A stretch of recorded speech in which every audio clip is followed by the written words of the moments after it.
Today I'm visiting Kirstenbosch National Botanical Gardens near Cape Town.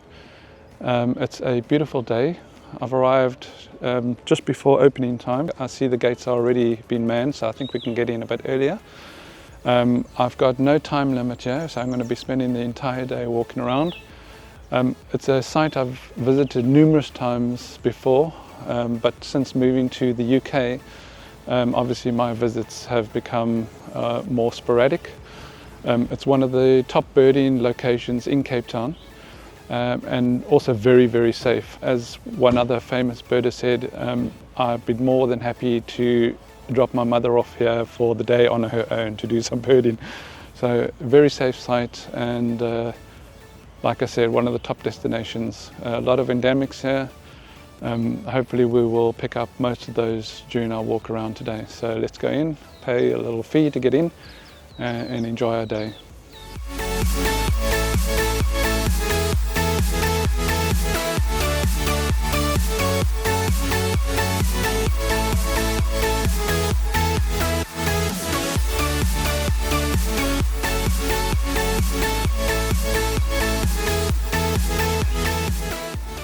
This is what you call the top entrance. It's called the top entrance because of elevation.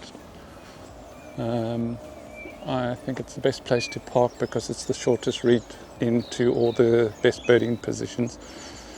So, toilets, restaurants, and the birding kicks off almost immediately.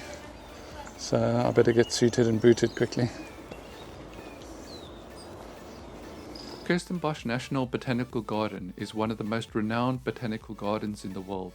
Located on the eastern foot of Table Mountain in Cape Town, it lies just 13 kilometers or a short 25-minute drive from Cape Town city centre, making it one of Cape Town's most visited tourist attractions. Established in 1913, it was the first botanical garden dedicated to preserving indigenous flora. Kirstenbosch is part of the Cape Florist region, a UNESCO World Heritage Site, and is celebrated for its breathtaking natural beauty, diverse plant species, and innovative design. The garden is open every day from 8 until 7 during summer and 8 until 6 during the winter, with free ample parking at all 3 gates. The gardens are wheelchair friendly and contain restaurants, shops, and toilet facilities. South African residents get a discounted entry rate, and children under the age of 6 getting free. Of the 3 gates, 1 and 2 are the most popular, with gate 1 being the main entrance, but I prefer entrance 2 as it allows quick and easy access to all the best birding areas at the top end of the gardens. The estate covers 528 hectares and includes 36 hectares of cultivated gardens and a nature reserve. The garden primarily focuses on plants native to South Africa, with an emphasis on the fynbos biome, including proteas, ericas, and restios, encompassing over 7,000 plant species, with many found nowhere else in the world. These plants attract a variety of birds, insects, and other wildlife, making it a hotspot for nature enthusiasts. But of course, we've all come to see the birds. The garden provides an array of habitats that attract a wide range of bird species, offering some excellent birding and close-quarter interactions with some of the fynbos endemics, like Cape sugarbird, orange-breasted sunbird, and Cape spurfowl, located on the upper areas and cultivated sections of the gardens below. And then the elusive forest species such as forest canary, Cape batis, lemon dove, and African paradise flycatcher in the densely forested sections. These sections also include the famous boomslang canopy walk. But don't forget to scan the skies above, as the gardens hold an amazing list of raptors too, and hosts at least 2 pairs of approachable spotted eagle owls, commonly seen on their daytime roosting spots. The garden's bird list is impressive and contains around 160 species, so join me as I explore the gardens and the amazing birds it hosts. But just look at that scenery, unreal. So that's the entrance we just came in. I'm just going to head down to the bottom gate and then we'll start our walk there, sort of thing. I know all the good stuff is up at the top end, but we'll just start like you would when you arrive at gate 1. Double-coloured sunbird flying over. There are three streams that crisscross the gardens, creating small riverine ecosystems. This one, the Skeleton Stream, flows down Skeleton Gorge and through the northern sections of the garden and out close to Gate 1.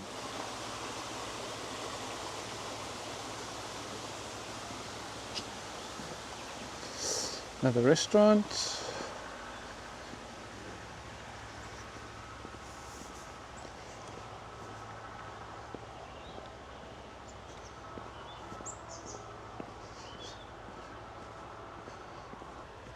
This small pond down by the restaurant is fed by the spring that comes out of Colonel Bird's Bath, which is a spring located further up the hill.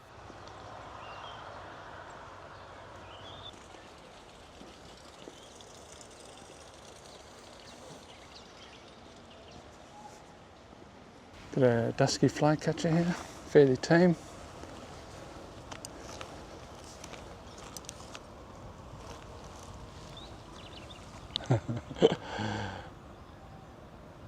No problem, right in front of me. Only about 2 meters away. Hunting on the grass there. Fairly common bird. The African dusky flycatcher is a resident breeder in elevated areas of sub-Saharan Africa. It's very common in its woodland habitat, which includes riverine forests, evergreen forest edges and clearings, especially near water bodies such as lakes, dams and streams, and well-wooded suburban gardens. It's similar looking to the common migrant spotted flycatchers, but is smaller and darker, especially on the underparts, and lacks the streaked forehead. It builds a cup-shaped nest in a tree cavity a few meters above the ground and lays 2 or 3 green eggs. The hole in the tree is normally reused in the next breeding season. This species is monogamous, mating for life. It's almost too close to focus on. Lovely. Dusky flycatcher.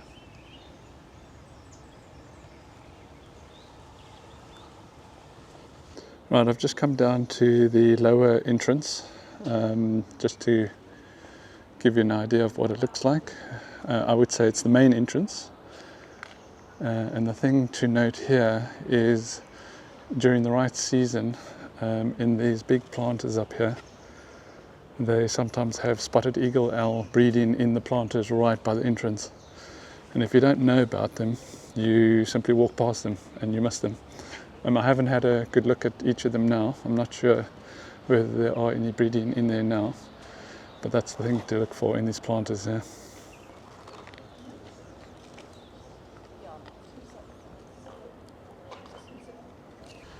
And yes, the owls are here. A small crowd already gathering. And they are nesting in the top of that pot plant there. There's an adult in front and a juvenile behind.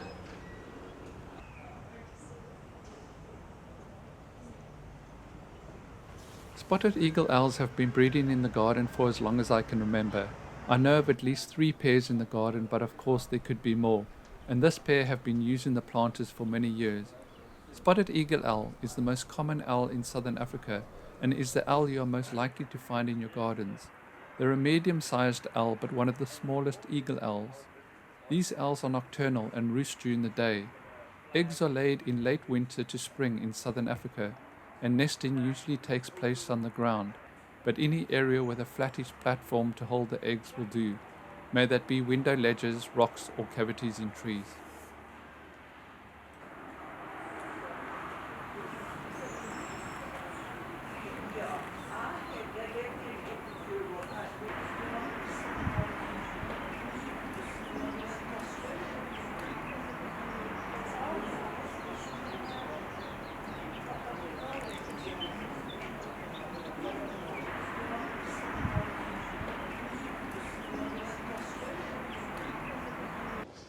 I'm not concentrating on the plants today, unfortunately, but just to have a look. So this is where the arid plants are. It's a hell of a place this. So if you're into your plants, there's a Cape Robin chat at the background inside the greenhouse. Young baobab tree there. Spectacular. Like I said, I'm not going to spend too much time looking at plants, but as I haven't been here in a while, I'll just quickly have a look around.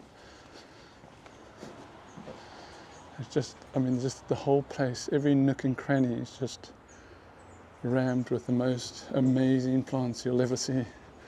So you could do a whole day just looking at plants and then come back and do your birds on a completely different day. And you will not be bored, I promise you. Just quickly look this side. I mean, the collection is vast. Just quickly show you this baobab tree. I mean, look at that. These things get like, I don't know, 20 feet wide. That's a youngster there. Quiver tree in the background. Most amazing and bizarre plants. I mean, look at this thing here. Crazy. Right, okay. I think this is another quiver tree. I'm not into my plants though, so please forgive me if I'm wrong. Look at that thing. Big succulent thing with the small little leaves on the top. Right, let's get back to the birding. Cape Bulbul in the baobab. And I've just panned across and there's a red-winged starling up there as well. I don't know if you can see that.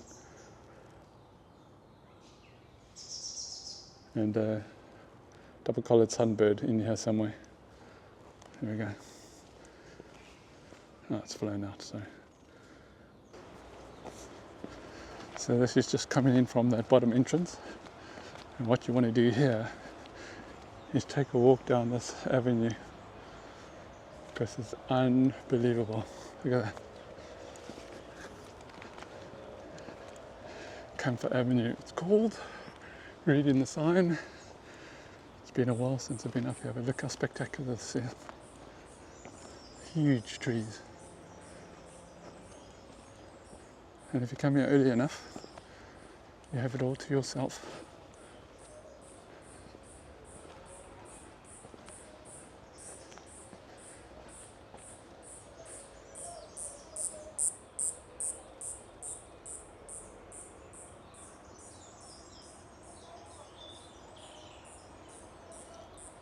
As I said earlier, it's one of the safest places to come birding in Cape Town. You can walk around here quite freely. Camera out, binos out, everything. And they say you can do it in the morning, but if you really want to get the full gist of it, full day, if you've got the time or the luxury of time.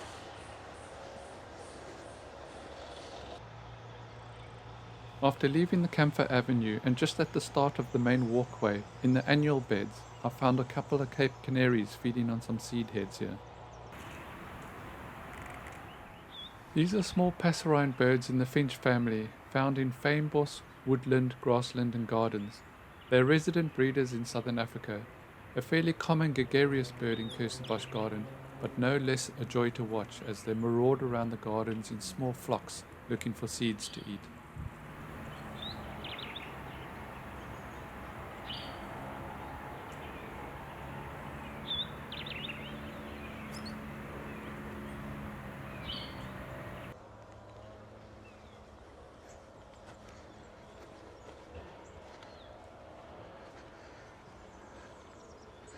Hardy-dar over, red-wing over.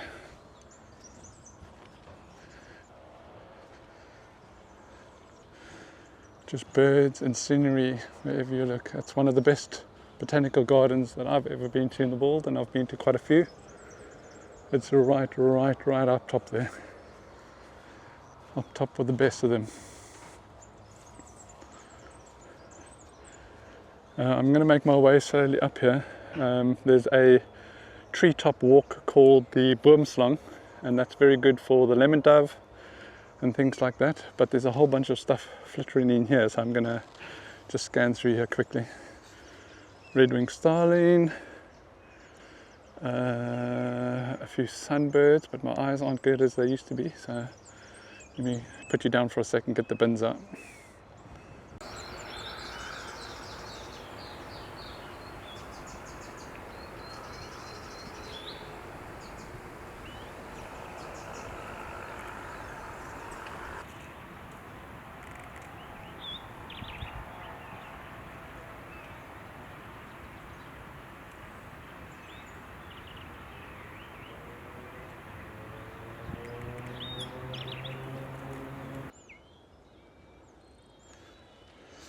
A body of water down there. I'll go back down to that later on.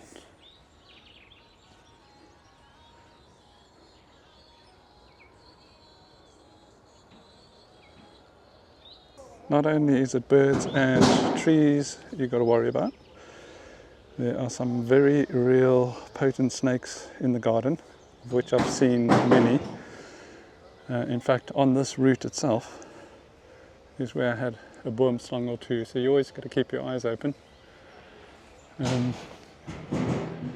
going to head up to the boomslang canopy walk now, and this is also the area for lemon dove as well.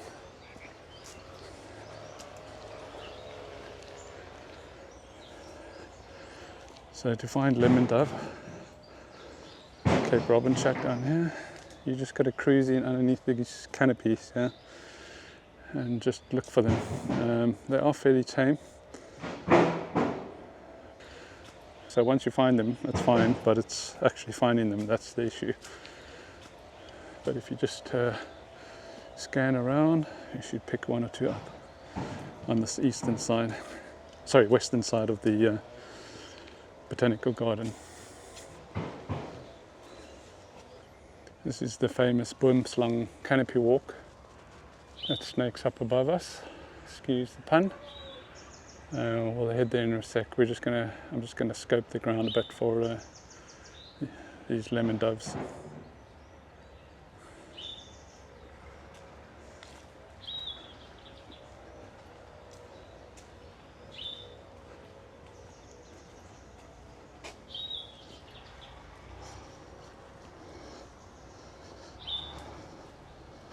Like I said, snakes are a very real threat around here, so you want to keep an eye out where you're walking. And if you do come across one, just give it a wide berth, that's all you need to do.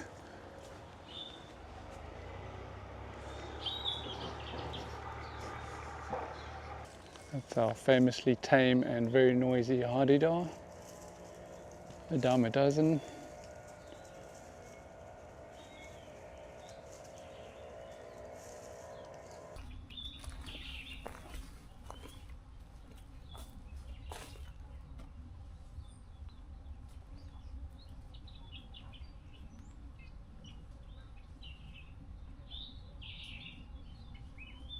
Okay, I've just found one of our star attractions, the lemon dove, just to the left hand side of that white stem there. So I'm just going to walk around. They are quite tame and approachable. I don't know if you can see it back here. Let's see if we can get a bit closer. Okay, so the lemon dove is just behind this tree here.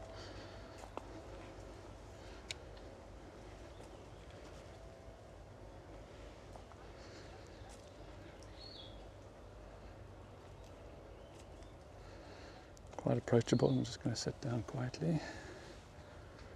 It's just at the base of that tree there.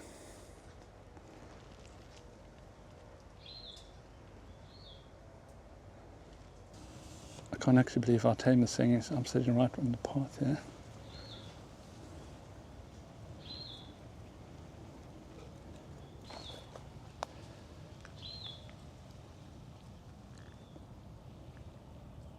Gorgeous thing. The lemon or cinnamon dove is a modestly sized member of the pigeon family and is found in montane forests of sub-Saharan Africa, ranging in altitude from about 100 to 3,000 meters above sea level, where it forages primarily on the forest floor, in pairs or on its own. It differs from other African pigeons by its terrestrial nature. Its diet consists mainly of small fruits, seeds, mollusks, and insects. They're fairly common in the appropriate habitat, but shrinking forests are a cause for concern. Both sexes build the nest, which is a flat platform of twigs, usually placed 2.5 meters above the ground in a tree or creeper. They lay between 1 and 3 eggs, which are incubated solely by the female for about 16 days. The chicks stay in the nest for a further 20 days, after which they remain with their parents for 2 months before becoming independent and have a really haunting call.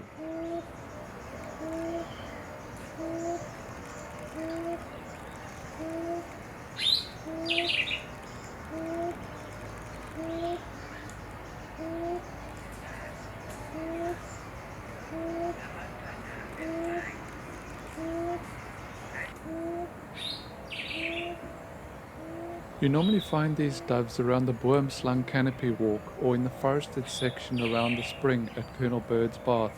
I was even lucky enough to catch one sunning itself there once.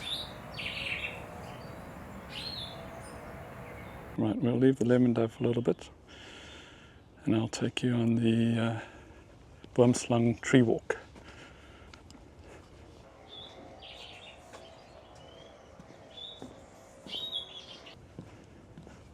Canopy tree walk, which is lovely. It brings your eye level to all the birds up in the canopy, of course.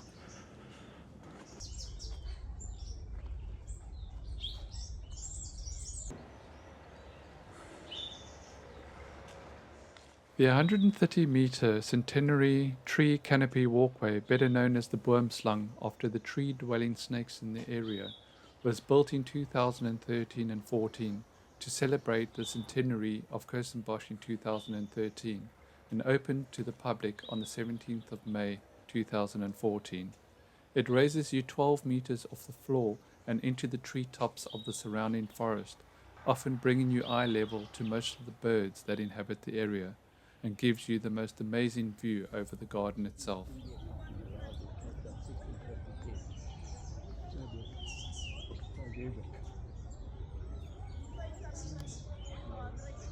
The following species are all commonly seen here.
Okay, so as you can hear, there's a lot of school kids down in the valley by the river. So what I'm going to do is I'm going to head up and get the sugarbirds and sunbirds first.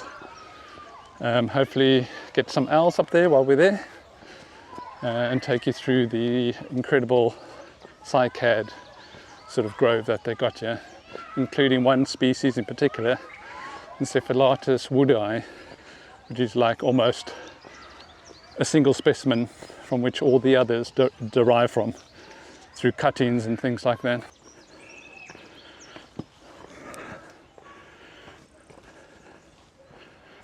You get some lemon doves on that side as well, the lemon doves.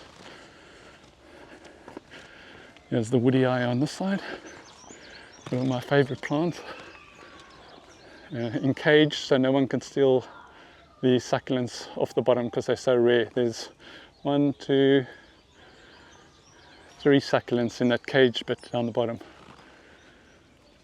But that's the kind of the mothership that all the other woody eyes are derived from. Very rare species. And as it says here, last of its kind. So got to look after that. That's a precious piece of wood, that. Amazing. All these others are just equally as impressive, but more common species. There's actually quite a few succulents around the base of that. So they'll probably take those and make cuttings, so to speak. So they've got a lot of other species of cycad here, all different sorts. Most of them are spiky as anything, but my favorite species is Encephalatus longifolii, and their leaves have hardly any spikes on them, so they're quite a touchy-feely as cycads go. I'll try and find you one. I think this is it here. So you can touch it, rub it, no spikes on the leaves. Encephalatus longifolii, as opposed to Encephalatus horridus, which is like the complete opposite. It just wants to nail you at every turn. So look at that. So the one's touchy-feely and the other one just wants to kill you. Okay, well, let's head up to the slopes now. Right, let's head up, see if we can find some owls and spend a bit of time with these sugar birds and sunbirds. Yeah. Yellow. Okay, we'll come back to that, but there's a pair of spotted eagle in there. It's just got some VIP person coming along, so I don't want to get entangled in that. I'll come back a bit later on.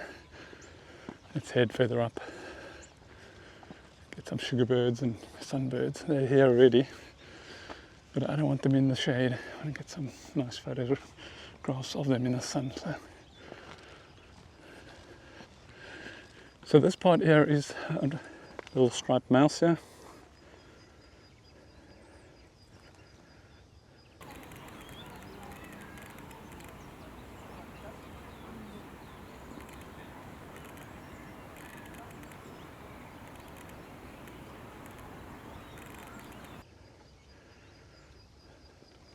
So as I was saying, this part is unfortunately quite high up from where the entrances are, so it's not really wheelchair friendly.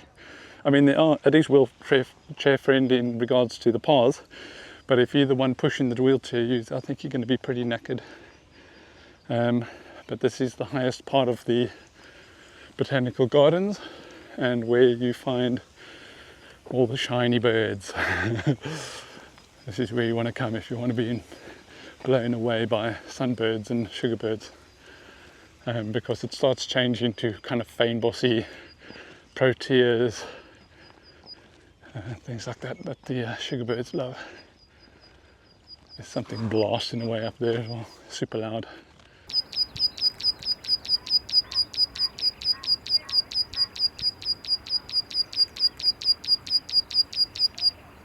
Karoo Prinia is a resident breeder in South Africa, Lesotho and southern Namibia. It builds a thin-walled oval nest with a side entrance from green grass deep within a leafy shrub or bush. Usually seen in pairs or small groups, often perching up high to scan its domain. It actively forages for small insects, with tail cocked and frequently swung from side to side.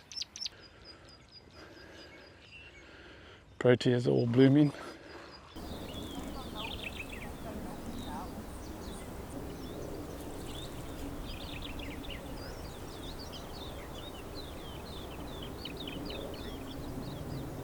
There's a king protea in the background there. Hopefully I'll come across one a bit closer. Okay, birds. Let's see what we can find.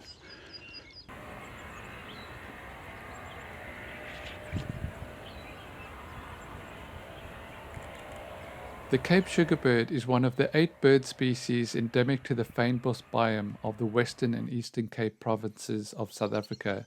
It's an overall grey-brown bird that is easily recognizable by a yellow spot under its tail, but what it lacks in color it makes up for in spectacularly long tail feathers present in the males. It's distributed throughout the fynbos ecosystem of South Africa, the dominant vegetation type of the Cape floral region, where there's flowering proteas and ericas. The Cape sugarbird is a specialist nectar feeder when it comes to feeding of Proteaceae.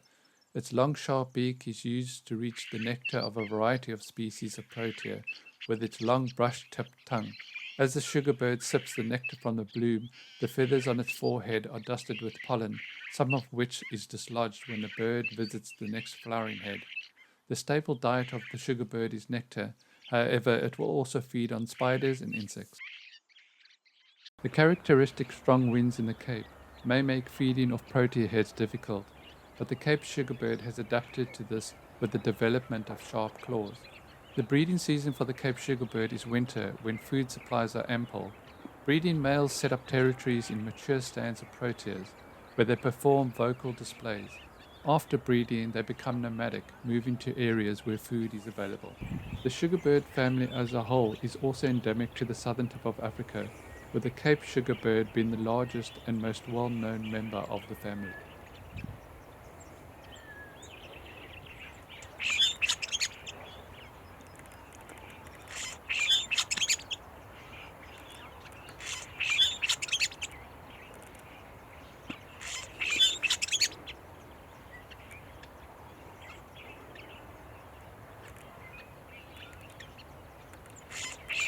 The southern double-collared sunbird is a resident breeder in southern Africa.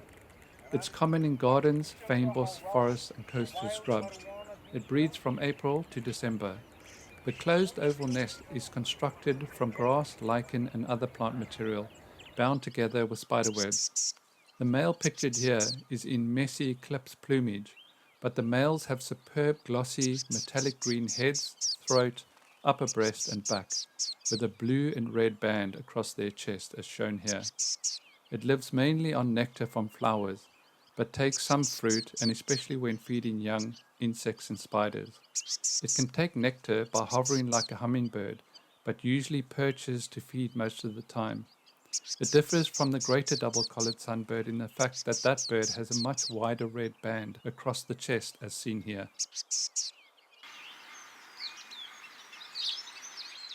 Malachite sunbirds have a massive range extending down the entire eastern side of Africa, from Ethiopia to South Africa.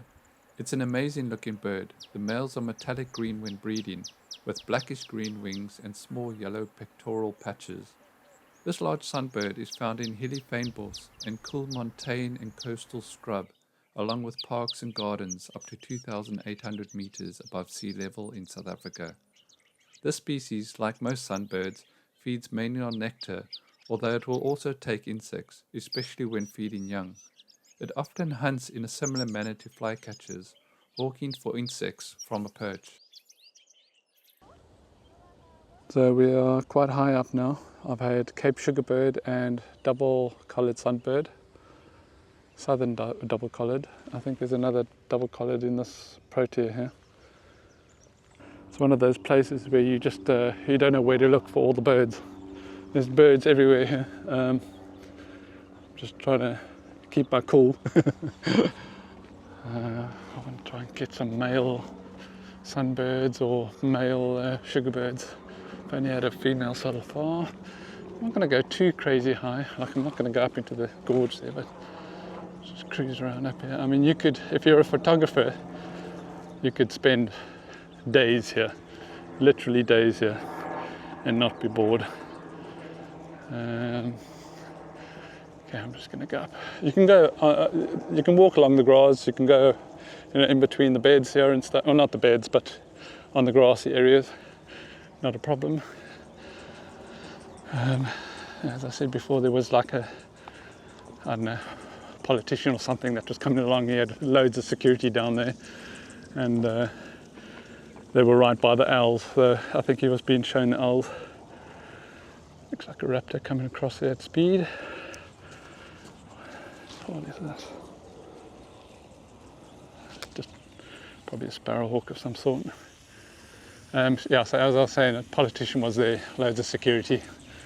The advance party was positioned to shame the owl, of course. So I didn't want to get too involved there with all my camera and optics. They were already looking at me sideways. So, so we'll come back to that, don't worry. Just trying to get, hardly ever been up here, so this is kind of new for me too. Proteas. I mean, look at them, lovely, gorgeous. All in bloom this time of year, which is fantastic. I can hear another sugarbird, I think, is it?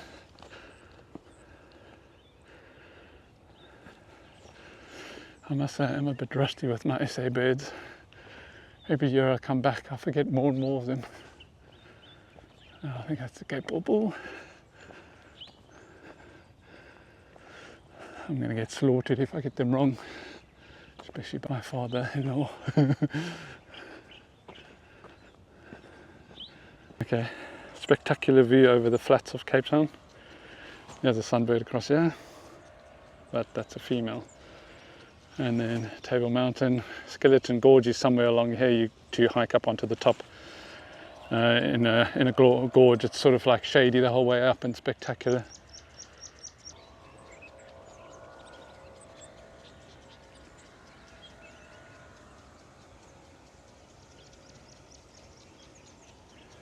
That's the entrance we came in on,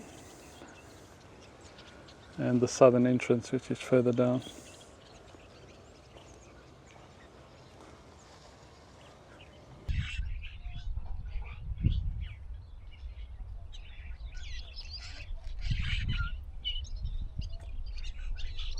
Now again, the Prinia, Crew Prinia.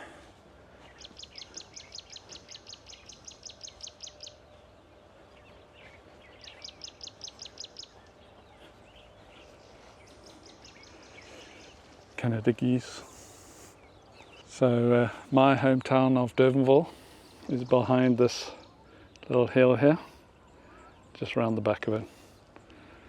So I'll be going there for the rest of the holiday, and we'll be making videos from there as well. I want to try and do a little video of my hometown birding, farm tracks and so forth. Deserves a video, that area. Beautiful winelands, the side of the winelands in the northern suburbs of Cape Town.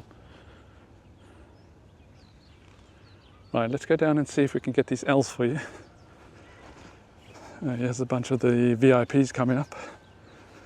I'll turn off and then put you back on when we're down by the L's.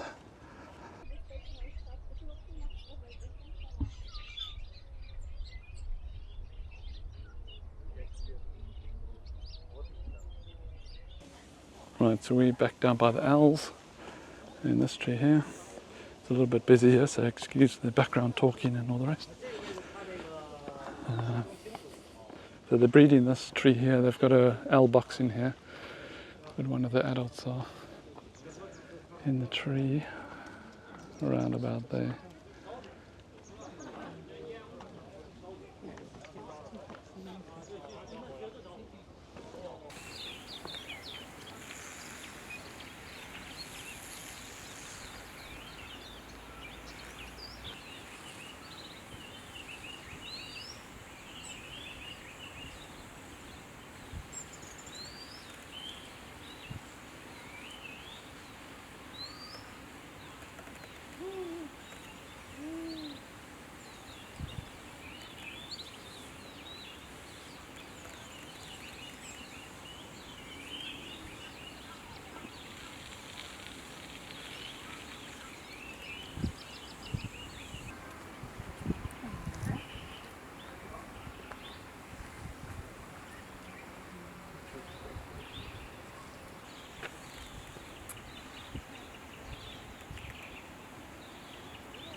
Yeah, so the owl's moved a little bit. It's going to be hard for me to show you, but it's literally about there-ish, sitting quite nicely out in the open. Just the single owl, and there's the owl box. But it literally, as I was walking down these steps, it literally woke up and jumped around the branches a bit. So yeah, just it's hard for me to tell, but it's about there.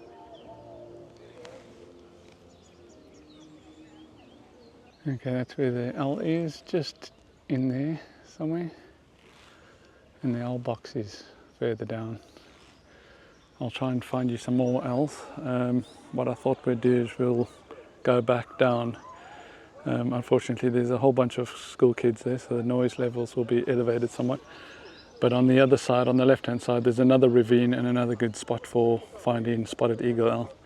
So, yeah, I'll head back this way and see what we can find. Okay, all the kids are coming up, so I'll head down. And this is just cycads all over the place. It's amazing. All the species, which is incredible.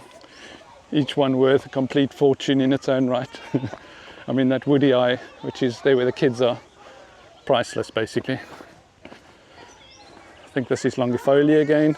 You know it's longifoliate when you can touch the leaves and you don't get ripped to shreds. So, love that plant.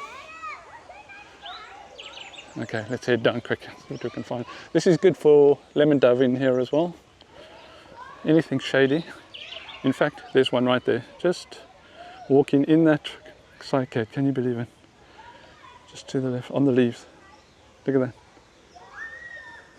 Just going to put you down.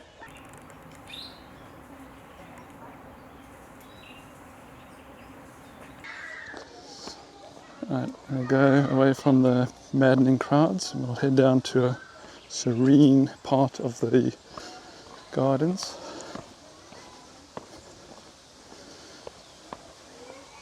And also the highlights, one of the highlights of the gardens is this pond here. Lush and green. A couple of years back there used to be quite a tame pair of, I believe it was flufftails further down this river, but they have since gone. So this is Colonel Bird's Bath. It's a spring that comes out of the side of the mountain, completely and utterly clear water, and then it feeds the river down the rest of the garden.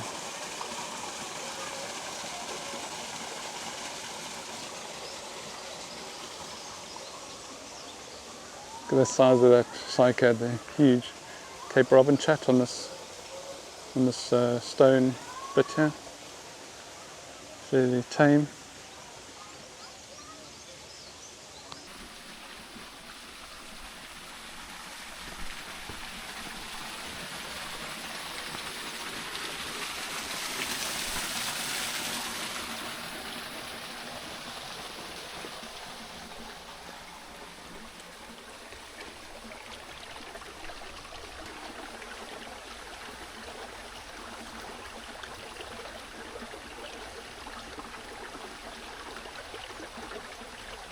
I've got an amazing African paradise flycatcher nest here in this tree, and the female was sitting there, but it's now been replaced by the spectacular male. It's right about there. He's facing this way with these long tail feathers drooped over the cup. The African paradise flycatcher is found in most parts of Africa south of the Sahara and also the Arabian Peninsula. Its typical habitat is woodland, open grassland with isolated trees, plantations and scrubland, but is also quite happy in wooded gardens and parks, and is a local common resident breeder. It's insectivorous and hunts by catching flying insects on the wing. It also feeds on spiders and sometimes consumes berries. The cup-shaped nest is built in a tree, and a clutch of 2 or 3 eggs are laid. The 2 central tail feathers of the male are extended into streamers that commonly are more than twice the length of its own body. The female tail feathers are of moderate length and without streamers.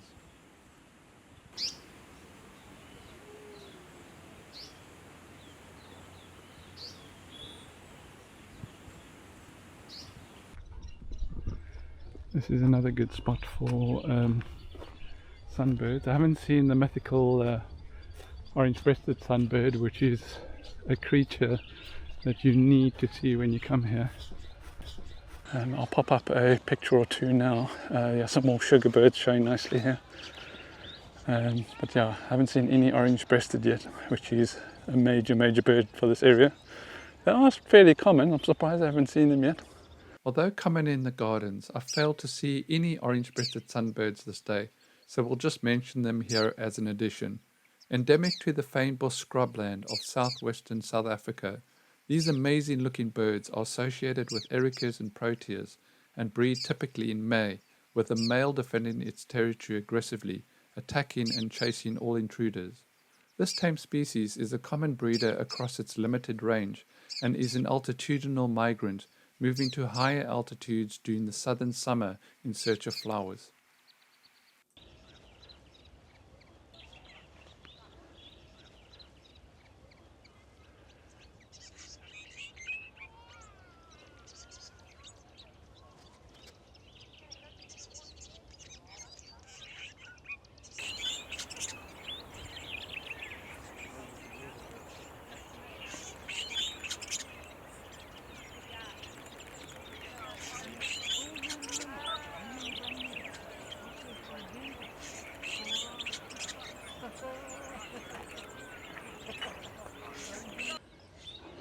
going to head down and see if we can pick up some better views of owls, which I know are in this ravine here.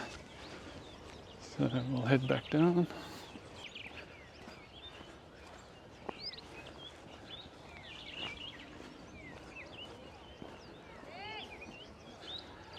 Popular with school groups, so you gotta always appreciate that the young have to learn to love nature too. So it never really bothers me, the youngsters. I prefer to have them on site than not learning about our nature that we have on offer.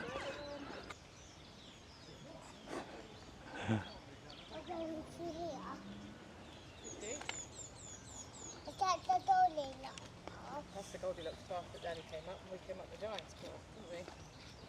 Yeah. Oh look, try this. Okay. He's clicking in the ground. One. Might be bugs, insects to eat. Naughty. Cheeky. If there was ever a call that told you were in South Africa, it'd be that of the Hadada ibis, named after its loud 3 or 4 note call made early mornings and evenings as the birds go into and out of their roosting trees. Not as dependent on water as some ibises, they are found near wetlands and often live in close proximity to humans, foraging in cultivated land and gardens. Hadidas are monogamous and pair bonds are thought to persist throughout the year.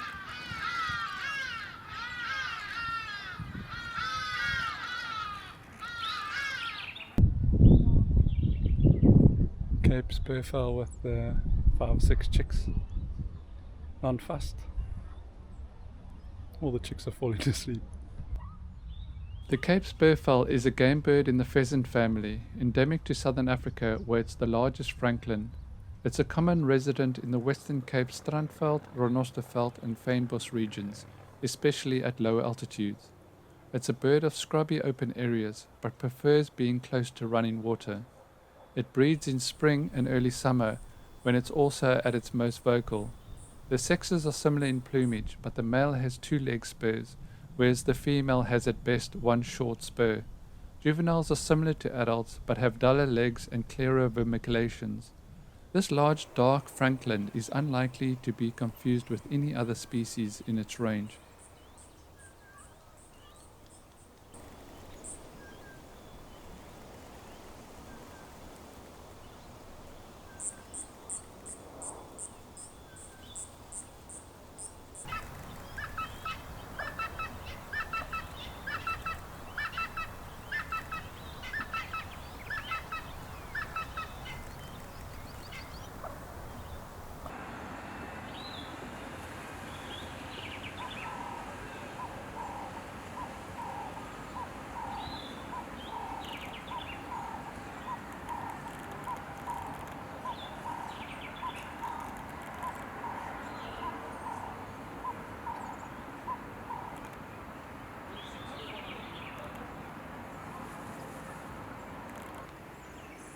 The summer greenbill is a member of the bulbul family and breeds in coastal bush, evergreen forest and dry scrubland in eastern and southern Africa.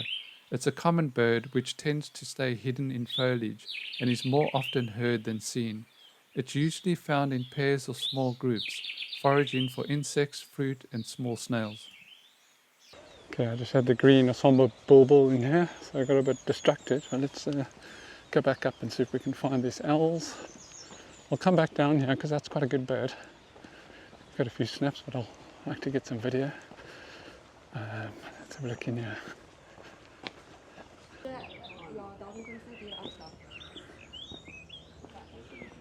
This tree here is pretty good for roosting eagle owl, which is opposite the bridge over the river. Just gonna have a look in here.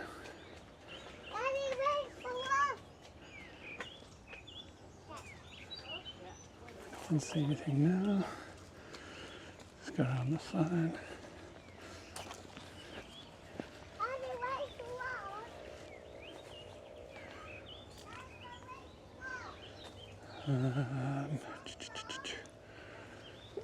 Okay, let's go down, have a look down by the river.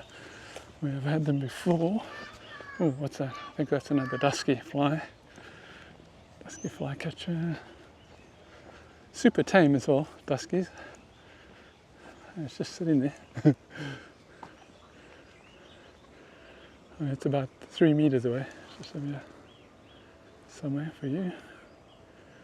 Take a quick shot.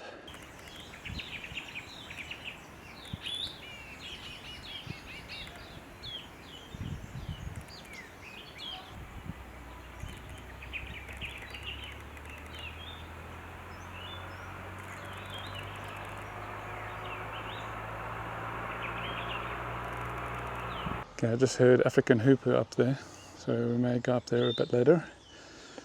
But this spot is also very good for spotted eagle owl.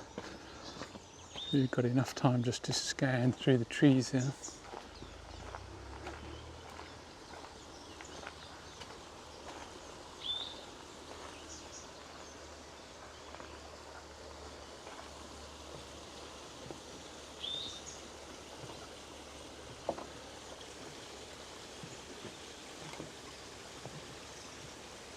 As I said, I haven't been visiting as regularly as I used to when I used to live in Cape Town.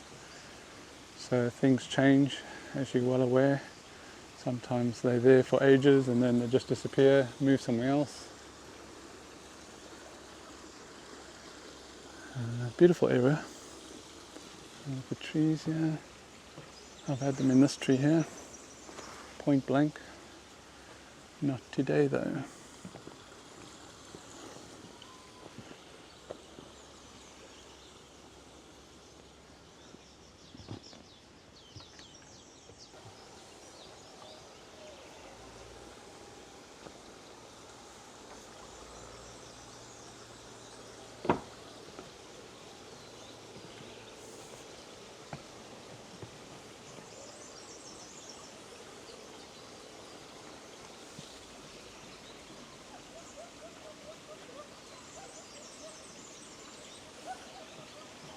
Okay, I can hear guinea fowl, helmeted guinea fowl at the top there, but I'm a bit thirsty, so I'm going to head back down, grab a cool drink, have a bit of a rest, and then I'll come back up and do basically the same route again. Every time you come up you see different things, so what's to lose?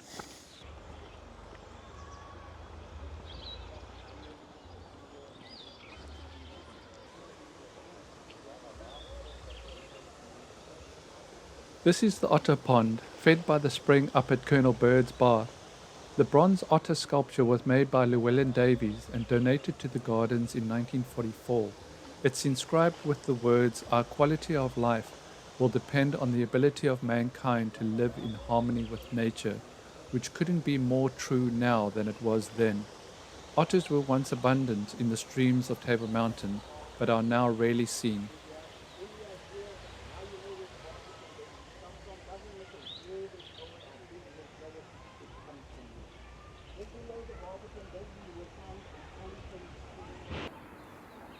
Bronze mannequins are a relatively recent arrival in the gardens, from about 10 to 12 years ago, from suspected escaped cage birds, and were once only found around a small pond on the north side, but can since be found all over the gardens.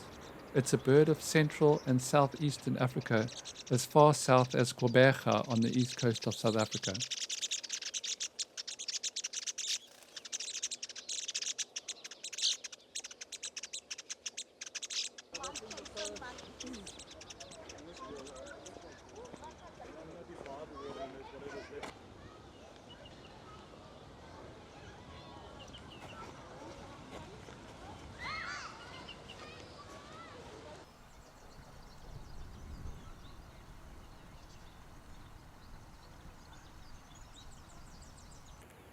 The helmeted guinea fowl is the best known of the guinea fowl family. It's native to Africa, mainly south of the Sahara, and has been widely introduced as a domesticated species across the world. This is a gregarious species, forming flocks outside of the breeding season, typically of about 25 birds, that also roost communally. These birds are terrestrial and prone to run rather than fly when alarmed. They can walk 10 kilometers or more in a day. Their bodies are well suited for running, and they're remarkably successful in maintaining dynamic stability over rough terrain at speed. They make loud, harsh calls when disturbed. They are found in warm, fairly dry and open habitats with scattered shrubs and trees, such as savanna and farmlands, but are also commonly found in suburban gardens and parks.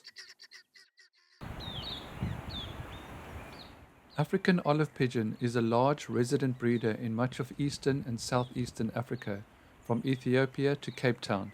It's locally common, although sizable gaps in its distribution occur due to its habitat requirements. It feeds on fruit and berries, mainly picked up in the canopy, but it will also descend for fallen fruit and prey on insects and caterpillars.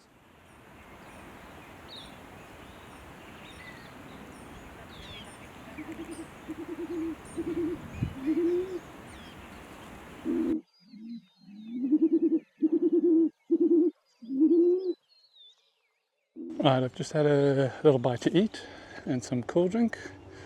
I'm feeling refreshed, so now I'm basically going to walk that same route again because every time you walk it there's something different. So you're going to go all the way up to the top. I may go spend some more time inside the in the ravine where the little river was, now that it's a bit quieter. All the school groups have moved through there. So yeah, hopefully we'll find something new or something different along the way.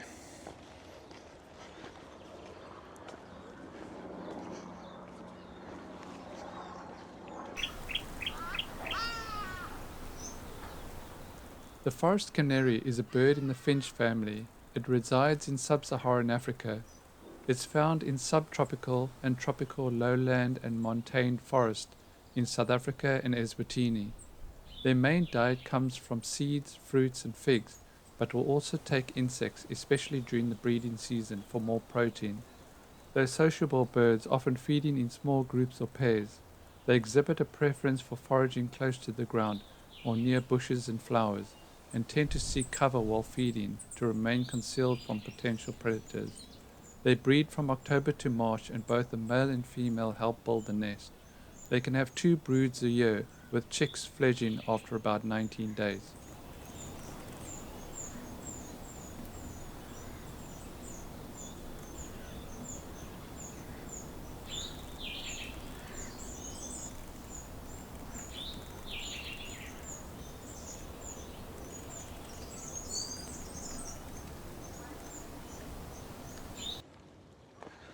These quieter paths off the beaten track are where you'll find most of your birds because they get scared out from the bottom.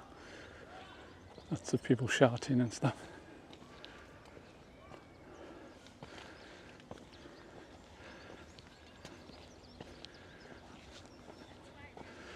If you're into your butterflies, there's loads of butterflies there as well.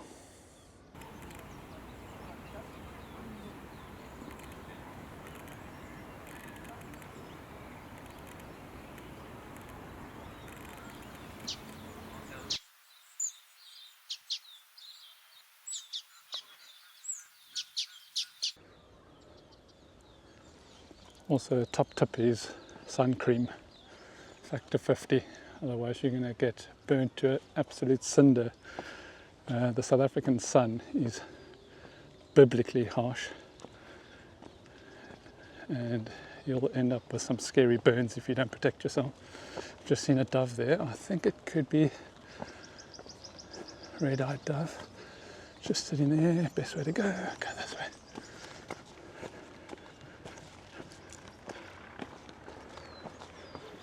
The red-eyed dove is a large stocky bird found throughout sub-Saharan Africa except in deserts. It's a common bird found in most habitats, and like several other species in this genus, are not particularly gregarious and often found feeding alone or in pairs.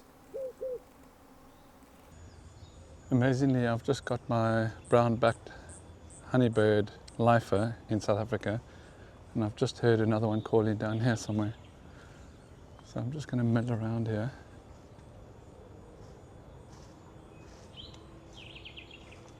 Has been calling, but intermittently, so I'll go see what that's just zipped across there. So that would be a laugh if I had 2 in 2 days.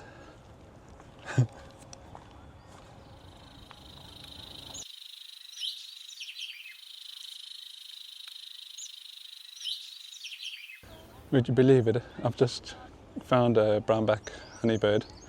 My lifer from only yesterday. I found one in the gardens here. It was in that top of that dead tree there, and then flew across into these trees over here. So I'm just going to go down and see if I can re-find it. What are the chances finding a lifer from only yesterday again in the gardens? Got better shots of it though this time. Just it's quite a nice little hot spot here. About to be buzzed by something. There's loads of Cape Robin chat sitting right there. Loads of birds feeding in here. There's little berries in here, so they'll be feeding on that. But this is quite a little hot spot here.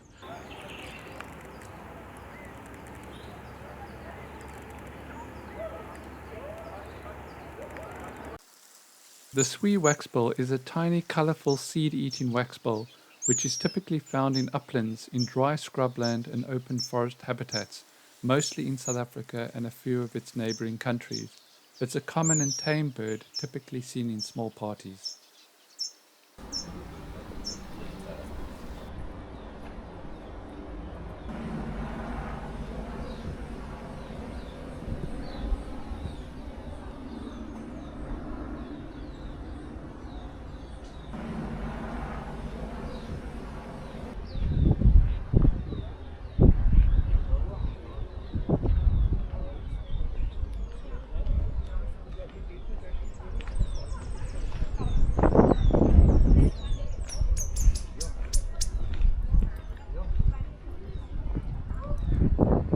Right, okay, I'm going to head out. I hope you enjoyed your time in Kirstenbosch Botanical Gardens. My mic's batteries run out, my camera's batteries run out. I think it's telling me, well, my batteries are telling me I need to go home. I'm sure I'll be back during the course of this holiday because my wife Karen loves it here and she loves to walk around, so I will no doubt do a follow-up trip and maybe combine the footage together because I'll probably see other things.